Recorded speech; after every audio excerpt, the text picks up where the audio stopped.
The next time you see the full moon, look carefully at its right edge. At about 2 o'clock, you'll see a small dark oval. That's Mare Crisium, the Sea of Crisis. This was the 300-mile expanse that we were exploring. We were on a geological expedition. We'd already covered over 100 miles, and we had another 200 to cover before our mission was over. I can tell you there was nothing particularly exciting about lunar exploration, but one could never grow tired of the views of those incredible mountains. Some of those peaks rose to 10,000 feet high and had never been set foot upon. I cast my eye over the stunning ridges when I suddenly saw a metallic glitter on top of one of the peaks. I imagined that some smooth rock surface was catching the sunlight and reflecting it back to my eye. It seemed to have an elusive symmetry, and the summit upon which it rested was curiously flat. It was absolutely certain there had never been any forms of life on the moon, but there are times when a scientist must be unafraid to make a fool of himself. So I said I was going to make the climb and go to investigate what this shining beacon could be.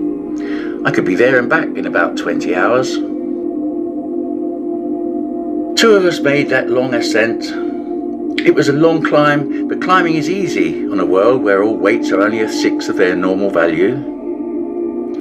Inside our suits it was comfortably cool. The refrigeration units were fighting off the fierce heat of the sun and carrying away the body heat from our exertions. We had no idea what we'd find, but I felt sure it would be nothing more than a boulder splintered ages ago by a falling meteor. But when we reached the summit, we could barely believe our eyes. There was a pyramid. But a pyramid not built by any human hands.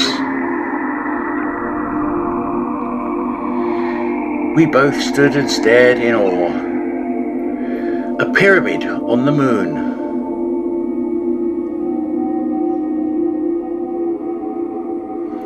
This must have been built millions of years ago.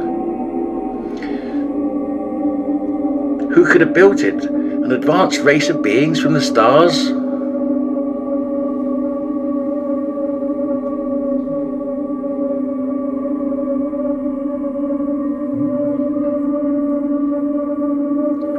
Over the following weeks, we tried to pierce the shell to investigate inside, but even our hardest and strongest tools couldn't make a scratch upon it. What we could not break into, we eventually destroyed with a small nuclear blast.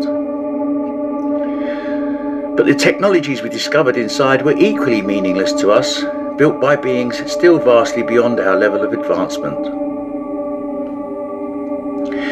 All we discovered was that the object was placed here 50 million years ago, when our ancestors were only emerging from the primal soup.